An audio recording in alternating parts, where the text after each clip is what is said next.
नमस्कार दोस्तों, जय हिंद, वंदे मातरम। एक बार फिर से आप सभी का बहुत बहुत स्वागत है आपके अपने यूट्यूब चैनल एग्ज़ाम ट्रिकी में।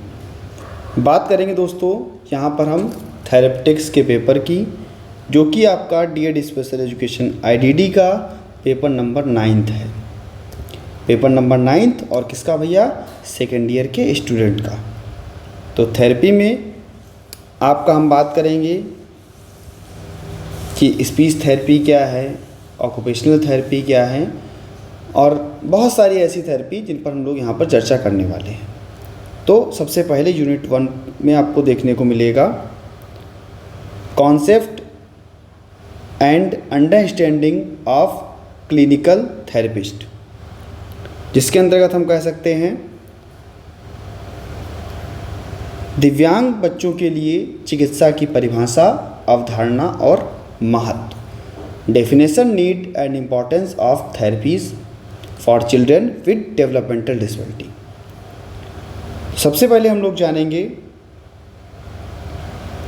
कहेंगे भैया डेवलपमेंटल डिसेबिलिटी क्या है, विकासात्मक अक्षमताएं क्या हैं। सबसे पहले हम लोग क्या जान लेंगे यहाँ पर? विकासात्मक अक्षमताएं। क्या जानेंगे? विकासात्मक अक्षमताएं। तो कहेंगे विकासात्मक अक्षमताएं हम उन स्थितियों को संदर्भित करेंगे जो बच्चे के शारीरिक, मानसिक, भावात्मक विकास को प्रभावित करती हो। और शारीरिक, मानसिक, भावात्मक विकास को तो प्रभावित करती ही करती है, साथ ही साथ कह सकते हैं कि ये अक्षमताएं आपकी आनुवांशिक और पर्यावरण दोनों कारणों से हो सकती हैं। जैसे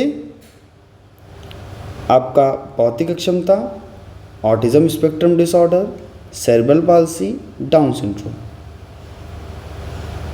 ये सारी चीज़ें आपकी जो हैं यहाँ पर विकासात्मक अक्षमताओं के अंतर्गत देखने को मिलती हैं।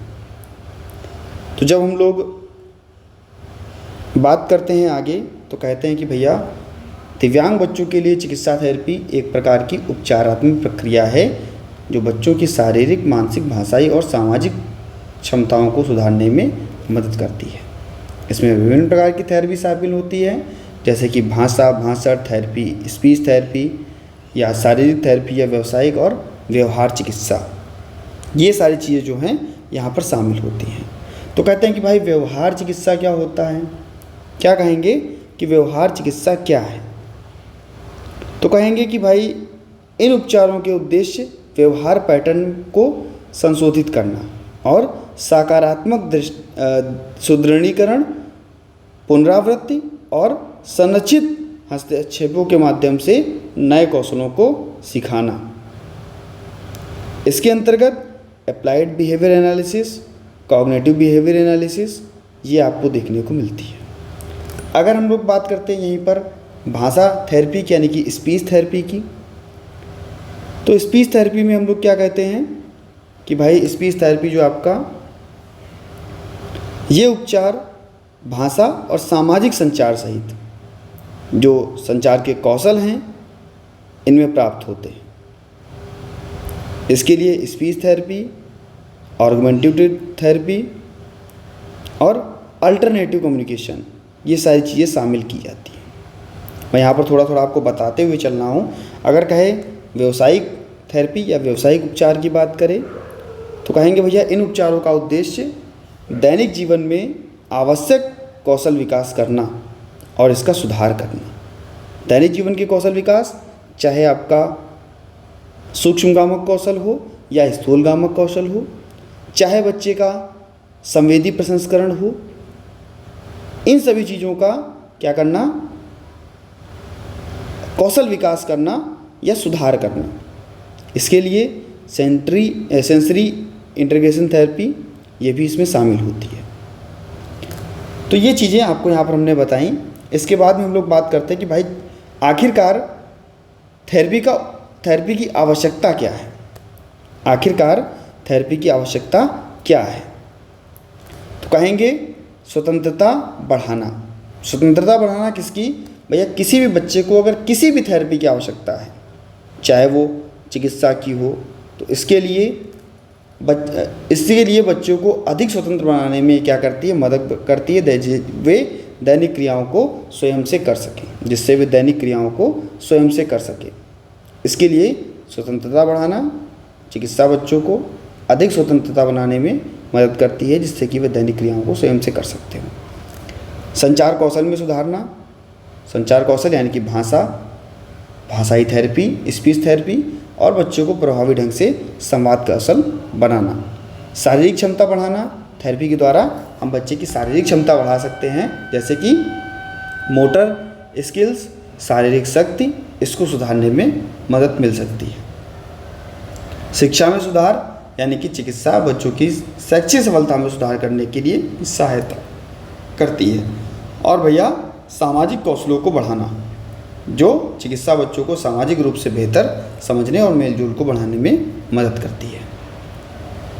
इसके बाद में हम कहते हैं कि भैया इसका महत्व क्या होगा, थेरेपी का महत्व क्या होगा। थेरेपी का महत्व होगा बच्चे का समग्र विकास करना। चिकित्सा बच्चों के शारीरिक, मानसिक, भावात्मक और सामाजिक विकास में सहायता करती है। इसके लिए भविष्य के लिए तैयारी करना, जो कि चिकित्सा बच्चे को भविष्य के लिए तैयार करती है, जिससे वे समाज में अपना स्थान बना सके। और बच्चे में क्या बढ़ाती है, आत्मविश्वास बढ़ाती है। थेरेपी क्या करती है, बच्चे में आत्मविश्वास बढ़ाती है और भैया विश्वास बढ़ने में ये काफ़ी सहायक होती है। परिवार का समर्थन भी देखने को मिलता है। चिकित्सा परिवारों को यह समझने में मदद करती है कि वे अपने बच्चों की बेहतर तरीके से कैसे मदद कर सकते हैं। और समाज का समावेशन, बच्चे क्या करते हैं, जब उनको चिकित्सा मिलती है, वे बेहतर होते हैं, तो क्या करते हैं, वे समाज में समाविष्टि बनती है और भैया समाज में सक्रिय रूप से वो हिस्सा ले सकते हैं।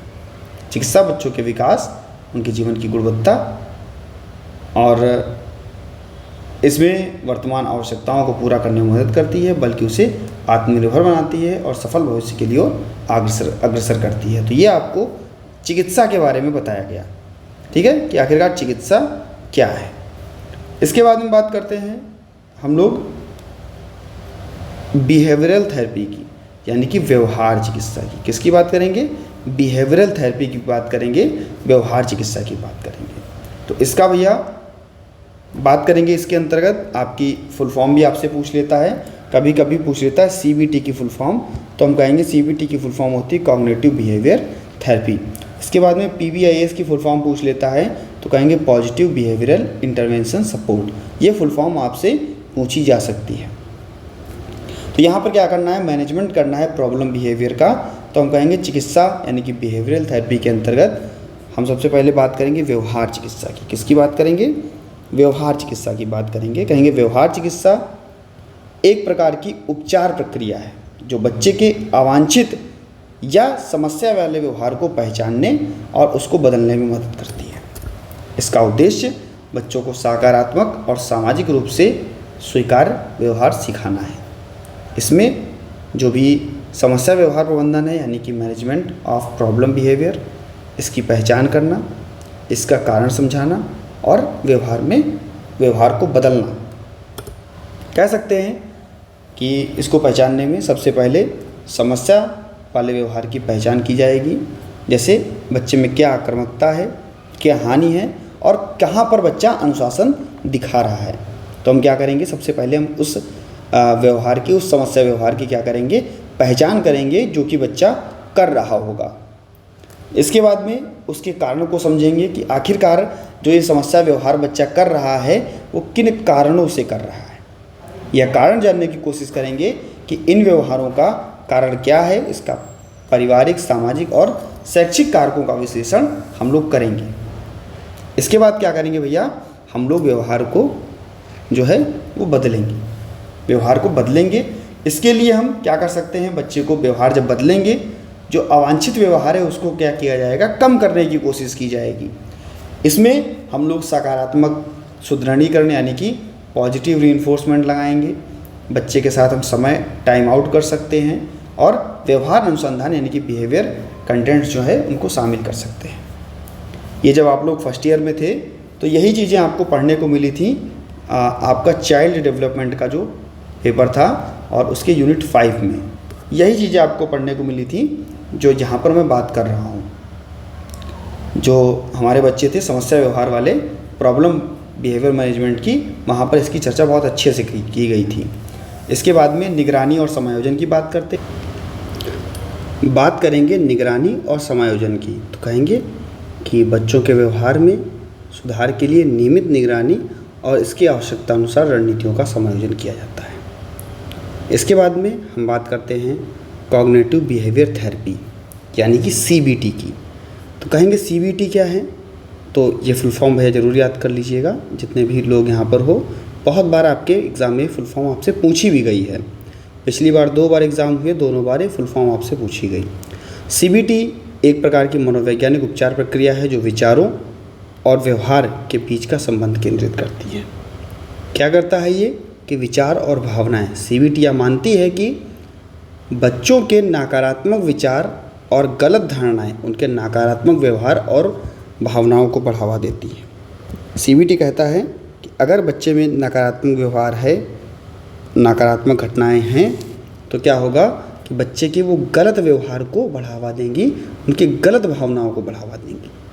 अगर बच्चे में सकारात्मक सोच है तो भैया बच्चे को उनके नकारात्मक विचारों को पहचानने और सकारात्मक विचारों को बदलने की तकनीक सिखाई जाती है।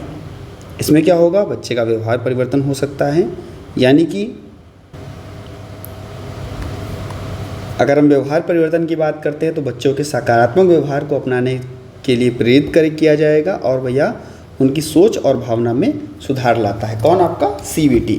समस्या समाधान कौशल को भी बेहतर करता है। इसमें व्यवहारिक तकनीकें और बच्चे का आत्मविश्वास और आत्मनिरीक्षण जो है वो बढ़ता है। इसके बाद में हम लोग बात करते हैं पॉजिटिव बिहेवियरल इंटरवेंशन सपोर्ट की यानी कि PBIS की, और ये भी फुल फॉर्म आपकी दोनों बार एग्जाम में पूछी गई। तो ये क्या होता है, इसका क्या दृष्टिकोण है? कहेंगे PBIS एक व्यापक दृष्टिकोण है जो सकारात्मक व्यवहार को प्रोत्साहित करने और स्कूल या अन्य सेटिंग में समस्या व्यवहार को कम करने पर केंद्रित करता है। इसके लिए सकारात्मक वातावरण बनाना, PBIS एक सकारात्मक और सहयोगात्मक वातावरण बनाने पर ध्यान केंद्रित करता है। कहता है कि भैया बच्चे के लिए एक सकारात्मक दृष्टिकोण बनाया जाए, सहयोगात्मक वातावरण बनाया जाए, जिससे कि बच्चा बेहतर रूप से सीख सके। उसके लिए प्रशिक्षण और समर्थन देना, बच्चे को नकारात्मक या बच्चे को सकारात्मक व्यवहार सिखाने और इसके समर्थन के लिए लगातार प्रशिक्षण और समर्थन की आवश्यकता होती है। इसमें सकारात्मक सुदृढ़ीकरण, बच्चे का अच्छा व्यवहार को पुरस्कृत किया जाता है, बच्चे के लिए इसको प्रोत्साहित किया जाता है।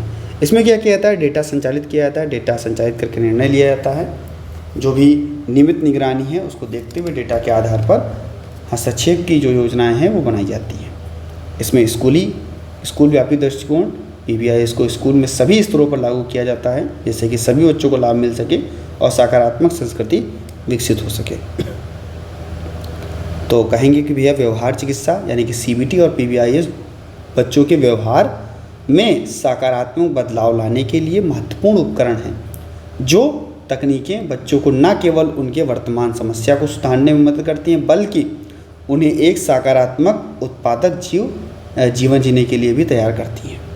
तो ये आपका PBIS और CBT के बारे में था, जो कि आपकी व्यवहार चिकित्सा में आपको बताया गया। इसके बाद में जो आपके लिए बहुत ज़रूरी है, कभी कभी क्या है भैया, अपना नोटिफिकेशन जो है वीडियो का आप तक नहीं पहुंच पाता है।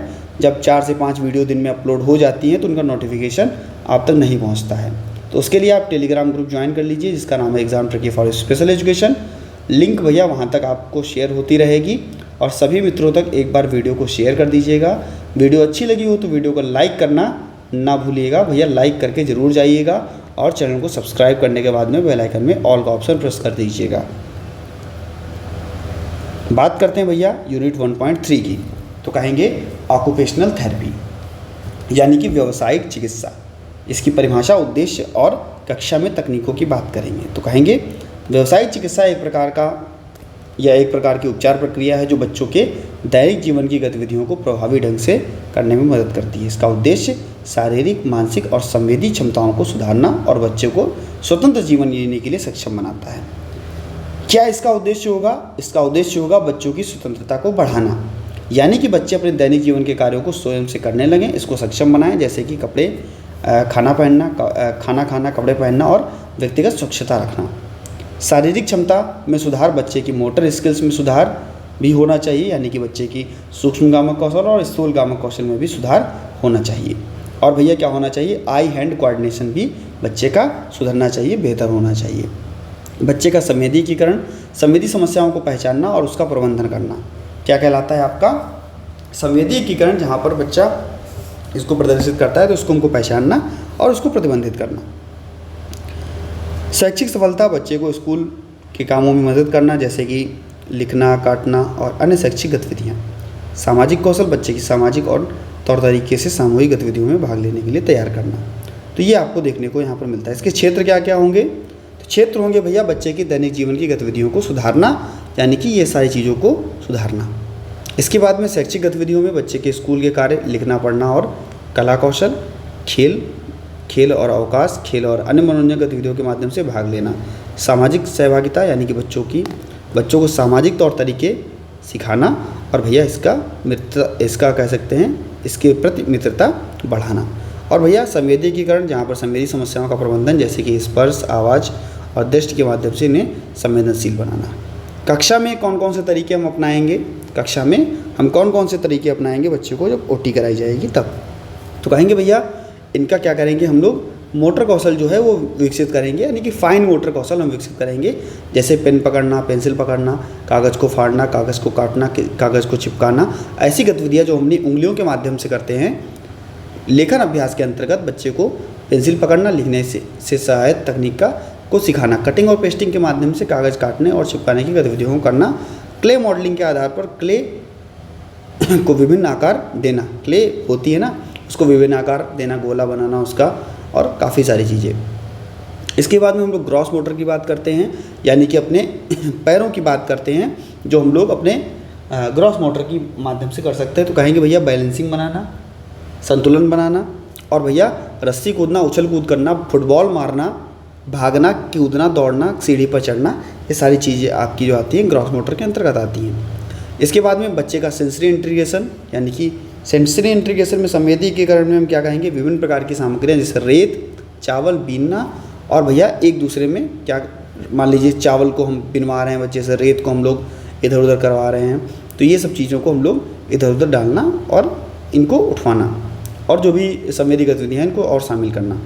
इसके लिए भैया व्यवहारिक रणनीतियाँ, बिहेवियरल स्ट्रेटजीज अपनाना, जिससे कि बच्चे का अच्छे व्यवहार पर बच्चे को क्या देना, पुरस्कार देना। और दृढ़ सुदृढ़ीकरण में क्या करेंगे, हम बच्चे को दैनिक कार्यों के लिए चित्र या चिन्ह का उपयोग करेंगे। इसके बाद में स्वतंत्र कार्य कौशल बच्चे के लिए, तो कहेंगे बच्चे को छोटे छोटे चरणों में इसको विभाजित करना और टाइमर का उपयोग करके बच्चे से कार्य को पूरा करवाना, एक समय दे करके। ऐसा नहीं कि कभी भी बच्चा कार्य को करे, कभी ना करे, फिर कभी करे, फिर कभी ना करे, ऐसा नहीं करना है। करना क्या है कि भैया एक टाइम पीरियड बना करके, समय बना करके क्या करना, बच्चे को वो चीज़ें करवाना। उसके बाद में भैया सामाजिक कौशल बच्चे को करवाना, जो स्थितियाँ हैं उसका अभ्यास कराना, टीम वर्क और सहयोग की जो भावना है वो विकसित करना। कह सकते हैं कि व्यवसाय चिकित्सा बच्चों के लिए महत्वपूर्ण भूमिका और सुधार लाती है, जिससे कि विशेष रूप से कक्षा के माहौल को तैयार करना न केवल बच्चों की शारीरिक और मानसिक क्षमताओं के सुधार करती है, बल्कि उन्हें स्वतंत्र और आत्मनिर्भर जीने के लिए तैयार करती है। बात करते हैं भैया exam tricky for special education group की, जिसको आप ज्वाइन कर लीजिएगा, लिंक वहाँ पर आपको शेयर होती रहती है। यूनिट 1.4 की, तो कहेंगे फिजियोथेरेपी। फिजियोथेरेपी का उद्देश्य, परिभाषा, क्षेत्र और कक्षा में तकनीकें। तो कहेंगे फिजियोथेरेपी क्या होगी, ये एक प्रकार की आपकी चिकित्सा है जो शारीरिक समस्याओं और विकारों के उपचार में मदद करती है। शारीरिक समस्याओं में अगर कोई भी विकार होता है तो उसमें क्या करती है भैया, मदद करती है। इसमें शारीरिक गतिविधियाँ, व्यायाम और तकनीकों का उपयोग करके हम लोग भैया शारीरिक क्षमताओं का सुधार कर सकते हैं। उद्देश्य क्या होगा, तो कहेंगे शारीरिक क्षमता को बढ़ाना, यानी कि बच्चों की शारीरिक ताकत, लचीलापन और संतुलन को बढ़ाना। अगर शरीर में कोई भी दिक्कत है तो भैया क्या करते हैं हम लोग, उसकी ताकत को बढ़ाना, उसके लचीलेपन यानी कि फ्लेक्सिबिलिटी को बढ़ाना और उसमें संतुलन लाना। दर्द को कम करना, यानी कि शारीरिक व्यायाम के द्वारा जो भी तकनीकें हैं इसके माध्यम से हम दर्द को कम कर सकते हैं। चोट लग जाती है कभी कभी तो भी हम लोग क्या कराते हैं, फिजियोथेरेपी कराते हैं। गतिविधियों में स्वतंत्रता, जहाँ पर बच्चों की दैनिक जीवन की गतिविधियों में स्वतंत्रता मिलती है, और मोटर स्किल्स, यहाँ पर बच्चे की मोटर स्किल जैसे चलना, दौड़ना, कूदना, ये सारी चीज़ों में सुधार होता है। बच्चे की सही मुद्रा यानी कि पोस्चर को बनाए रखना, ये आपका फिजियोथेरेपी के अंतर्गत आता है। इसके क्षेत्र क्या होंगे, क्षेत्र होंगे अगर कोई भी अस्थि में समस्या है, कोई भी हड्डियाँ, मांसपेशियाँ, जोड़ों से संबंधित समस्या का उपचार करना। तंत्रिका तंत्र में क्या होगा, तंत्रिका तंत्र संबंधी जैसे कि बच्चे में अगर सेरेब्रल पाल्सी है तो भी हम उसको क्या देते हैं, फिजियोथेरेपी देते हैं। श्वसन संबंधी अगर समस्याएं हैं, श्वसन तंत्र की समस्या जैसे कि अस्थमा, तो वहाँ पर भी हम बच्चे को क्या देते हैं, फिजियोथेरेपी देते हैं। हृदय संबंधी समस्या तो वहाँ पर भी क्या दी जाती है, जन्मजात हृदय दोष होता है तो वहाँ पर भी फिजियोथेरेपी दी जाती है। कोई भी अगर रोग चोट या सर्जरी हुई है तो वहाँ पर भी क्या होता है कि फिजियोथेरेपी का ही उपयोग किया जाता है। यहाँ पर कक्षा में तकनीकें होंगी। फाइन मोटर स्किल्स की अगर बात करें तो कक्षा में हम फाइन मोटर स्किल्स का उपयोग कर सकते हैं, यानी कि उंगलियों के व्यायाम, छोटे उपकरणों को उठाना, उंगलियों को मजबूत करना, लेखन कौशल में आपका पेंसिल, वही सारी चीज़ें। इसके बाद ग्रॉस मोटर में भी आपका चलने दौड़ने संबंधी अभ्यास, बच्चों को सही तरीके से दौड़ना चलने का अभ्यास कराना और बच्चे को बैलेंसिंग करवाना, स्ट्रेचिंग करवाना बच्चे की, और लचीलापन। जब स्ट्रेचिंग कराएंगे तो क्या होगा, लचीलापन आएगा। तो बच्चे की मांसपेशियों को लचीला बनाने के लिए हम क्या कराएंगे, स्ट्रेचिंग व्यायाम कराएंगे। और योग की अगर बात करेंगे तो बच्चे को सरल योगासन सिखाना और उन्हें लचीला और संतुलन बनाने के लिए सुधार करना।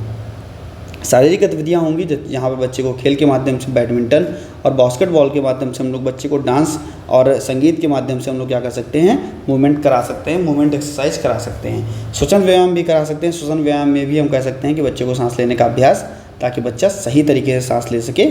और भैया ब्लोइंग एक्सरसाइज भी कराते हैं, जहाँ पर हम क्या करते हैं, बच्चे को ब्लोइंग गेम कराते हैं, जिससे कि मान लो कि कोई भी हमने गुब्बारा रख दिया या हमने कुछ रख दिया तो हम उसको फूंकने के लिए बोलते हैं कि भाई और तेज फूंको, तो क्या होता है कि वो और दूर जाता है। तो क्या कराते हैं, ब्लोइंग एक्सरसाइज भी हम लोग बच्चे को कराते हैं।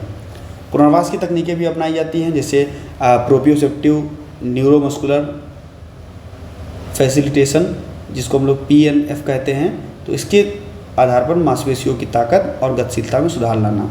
फंक्शनल एक्टिविटी, जहाँ पर बच्चों की दैनिक जीवन की गतिविधियों में शामिल करना और उसे सीढ़ियाँ चढ़ना और उतारना। फिजियोथेरेपी बच्चों के लिए शारीरिक विकास और बच्चे की दैनिक जीवन की गतिविधियों को प्रभावित करती है। इसके लिए कक्षा में सही तकनीकों और अभ्यास का प्रयोग किया जा सकता है। बच्चों की शारीरिक और क्षमताओं का सुधार किया जा सकता है। बच्चों को आत्मनिर्भर बनाया जा सकता है और बच्चे को सक्रिय जीवन जीने के लिए तैयार किया जा सकता है।